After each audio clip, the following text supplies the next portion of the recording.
दोस्तों आज का युद्ध जितना एडवांस, खर्चीला और विनाशकारी हो गया है, उसे देखते हुए कोई देश युद्ध की तरफ जाने से पहले 100 बार सोचता है और सोचना भी चाहिए, क्योंकि युद्ध किसी भी समस्या का स्थायी समाधान नहीं हो सकता। युद्ध हमेशा नुकसान ही पहुंचाता है। युद्ध में सिर्फ वित्तीय नुकसान का सामना नहीं करना पड़ता, बल्कि जंग के वक्त एक देश को सैकड़ों बहादुर सैनिकों के साथ मासूम नागरिकों को भी खोना पड़ता है। युद्ध दुनिया भर में उथल पुथल मचाकर रख देता है और यह बात भारत समझता है। तभी तो भारत ना तो किसी देश का नुकसान पहुंचाने की कोशिश करता है और ना ही पहले किसी देश पर हमला करता है। अगर भारत अपने दुश्मन पर पहले हमला नहीं करता तो इसका मतलब यह नहीं है कि भारत कमजोर देश है। भारत किसी पर हमला इसलिए नहीं करता क्योंकि भारत शांति पसंद देश है। हम अहिंसा, परमो धर्मा के रास्ते पर चलने वाले देश के नागरिक हैं, इसलिए हम किसी देश पर हमला करने की नहीं सोचते।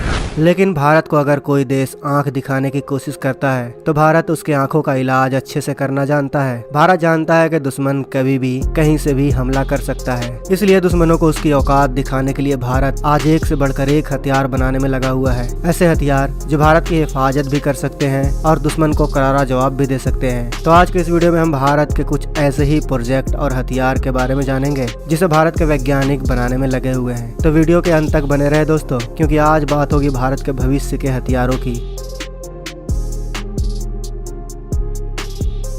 पहला SLUS यानी सबमरीन लॉन्च UAV। दोस्तों DRDO इस खतरनाक हथियार पर कई सालों से काम कर रहा है। यह इतना खतरनाक है कि अभी तक कोई भी देश इस हथियार को बनाने में कामयाब नहीं हुआ है। यहाँ पर दोस्तों मैं अग्नि 6, काली MP या दुर्गा वेपन की बात नहीं कर रहा, बल्कि यह हथियार इनसे भी कहीं ज्यादा खतरनाक है। हम जिस हथियार के बारे में आपको बता रहे हैं, हो सकता है आपने अभी से पहले उसका नाम भी नहीं सुना होगा। आपको बता दें कि चीन और अमेरिका भी इस हथियार को विकसित करने में लगे हुए हैं। ऐसे में देखना होगा कि चीन और भारत में कौन इस हथियार को पहले बनाने में सफलता पाता है। आपको जानकर खुशी होगी कि भारत अभी इस हथियार को बनाने में चीन से कोसों आगे है, और अगर भारत इसको बनाने में सफल हो जाता है तो हिंद महासागर में भारत सामरिक तौर पर चीन से कहीं आगे निकल जाएगा। दरअसल दोस्तों यह एक ऐसा ड्रोन होगा जिसे सबमरीन से लॉन्च किया जा सकेगा, और यह ड्रोन कोई ऐसा वैसा ड्रोन नहीं बल्कि बहुत ही घातक और एडवांस ड्रोन होगा। अगर हम इस ड्रोन के लॉन्च की बात करें तो इस ड्रोन को लॉन्च करने के लिए सबमरीन में एक ट्यूब बना होगा और इसी ट्यूब के जरिए इसे लॉन्च किया जा सकेगा। यह ड्रोन लॉन्च होते ही समुद्र के ऊपर चक्कर लगाने लगेगी और मौजूद दुश्मन की जानकारी पनडुब्बी तक वीडियो और फुटेज के माध्यम से भेजना शुरू कर देगी।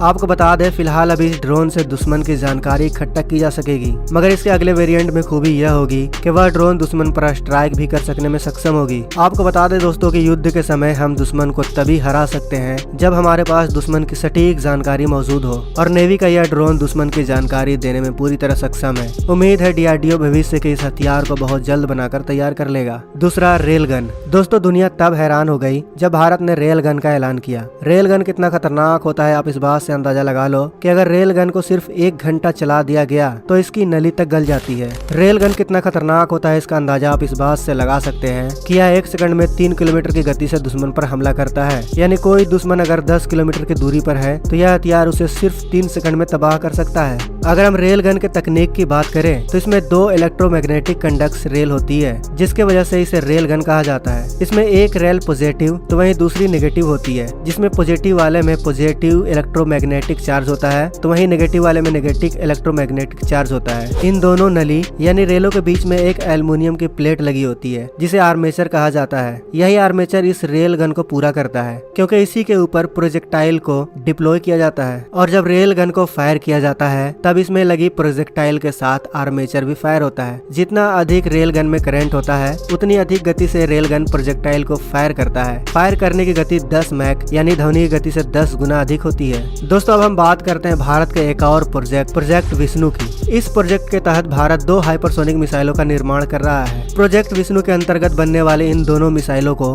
भारत के लिए काफी अहम माना जा रहा है। अहम इसलिए क्योंकि यह दोनों मिसाइल कोई मामूली मिसाइल नहीं बल्कि हाइपरसोनिक मिसाइल होगी। हाइपरसोनिक मिसाइल कितना खतरनाक होता है ये आप अच्छे से जानते होंगे, फिर भी हम आपको बता दें कि हाइपरसोनिक मिसाइल की रफ्तार इतनी अधिक होती है कि अभी तक दुनिया का कोई भी रडार सिस्टम इसको पकड़ने में सक्षम नहीं है। अब आप अंदाजा लगा लो कि भारत प्रोजेक्ट विष्णु के अंतर्गत जिन 2 मिसाइलों को बना रहा है वह मिसाइल कितना खतरनाक होगा। आप सोचकर देखिए दोस्तों, जिस मिसाइल को अभी तक अमेरिका और रूस तक पकड़ने में सक्षम नहीं है तो चीन और पाकिस्तान की क्या औकात। खबरों की माने तो भारत जिन हाइपरसोनिक मिसाइलों को बना रहा है वह हाइपरसोनिक तो होगी ही, साथ ही वह हाइपरसोनिक गति से दुगनी रफ्तार में हमला करने में काबिलियत रखेगी। 5 मैक की गति से हमला करने वाली मिसाइल को हाइपरसोनिक मिसाइल कहा जाता है, मगर भारत के इन दोनों मिसाइलों के बारे में कहा यह जा रहा है कि यह दोनों मिसाइल 10 मैक की गति से दुश्मन पर हमला कर सकेगी। इसकी इसी तेज रफ्तार की वजह से कहा यह जा रहा है कि इन मिसाइलों को अमेरिका और रूस तक नहीं रोक सकते। आपको बता दें कि इस प्रोजेक्ट में बनने वाली पहली मिसाइल जमीन से जमीन पर मार करने में सक्षम होगी, तो वहीं दूसरी मिसाइल को रफाइल या सुखोई में तैनात किया जाएगा जो हवा से जमीन पर मार करने वाली मिसाइल होगी। चौथा, आईएनएस विक्रांत। भारत के पास अब तक सिर्फ एक ही एयरक्राफ्ट कैरियर मौजूद है जिसका नाम है आईएनएस विक्रमादित्य, लेकिन साल 2022 में स्वदेशी एयरक्राफ्ट कैरियर आईएनएस विक्रांत भारतीय नौसेना में शामिल हो जाएगा। आपको बता दें किसी भी एयरक्राफ्ट कैरियर की ताकत उसका फ्लाइट डेक यानी रनवे होता है। आईएनएस विक्रांत के फ्लाइट डेक की बात करें तो इसका फ्लाइट डेक करीब 262 मीटर लंबा है जो 2 फुटबॉल के मैदान से भी बड़ा हो जाता है। वहीं इसकी चौड़ाई की बात करें तो इसकी चौड़ाई करीब 62 मीटर और ऊंचाई 50 मीटर की है।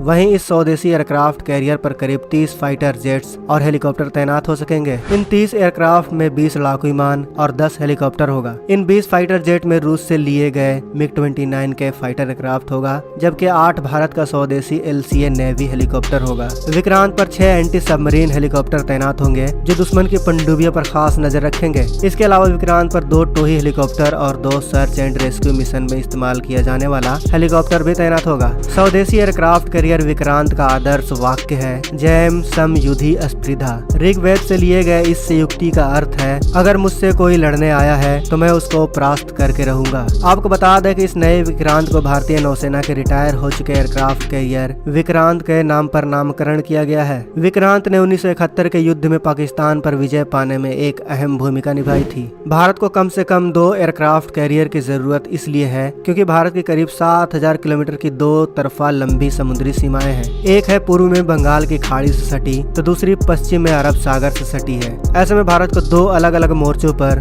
2 अलग अलग विमान वाहक युद्ध पोतों की जरूरत थी। इसके अलावा हिंद महासागर में भारत का करीब 23 लाख वर्ग किलोमीटर का स्पेशल इकोनॉमिक जोन है जिसकी सुरक्षा करने के लिए भारत को 2 एयरक्राफ्ट कैरियर की जरूरत है। 5वां, LRSAM। दोस्तों, भारत का यह हथियार खासकर चीन के युद्ध पोतों को समुद्र में डुबोने के लिए बनाया जा रहा है। आपको जानकर हैरानी होगी कि चीनी नेवी साल 2022 में संख्या बल के हिसाब से दुनिया की नंबर 1 नौसेना बन चुकी है। आज के डेट में चीनी नौसेना के पास सबसे ज्यादा शिप मौजूद है। भले ही इन शिप की क्वालिटी अच्छी ना हो मगर यह शिप भारत को परेशान करने के लिए काफी है। ऐसे में भारत ने चीन के इस रणनीति का काट ढूंढ लिया है और DRDO एक खास मिसाइल पर काम कर रहा है जिसे LRASM के नाम से जाना जाता है। आपको बता दें कि यह long range anti ship missile होने वाली है और यह मिसाइल कोई ऐसी वैसी मिसाइल नहीं होगी। आपको जानकर हैरानी होगी कि DRDO इस मिसाइल में SFDR तकनीक का इस्तेमाल करने वाली है जिसके कारण यह मिसाइल दुश्मन पर लंबी दूरी तय करने के बावजूद सटीकता से हमला करने में सक्षम होगी। इस मिसाइल को एडवांस और इंटेलिजेंट मिसाइल भी कहा जा रहा है क्योंकि इस मिसाइल की सबसे खास बात यह होगी कि यह दुश्मन के शिप के सबसे कमजोर हिस्सों को पहचान कर वहीं पर हमला करेगी। तो दोस्तों, यह है भारत के भविष्य के कुछ ऐसे हथियार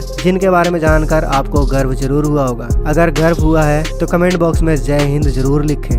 आप इस चैनल को सब्सक्राइब करें या ना करें, लेकिन इन हथियारों को बनाने वाले वैज्ञानिकों के लिए वीडियो को लाइक और दोस्तों के साथ शेयर करना तो बनता है। मिलते हैं नेक्स्ट वीडियो में।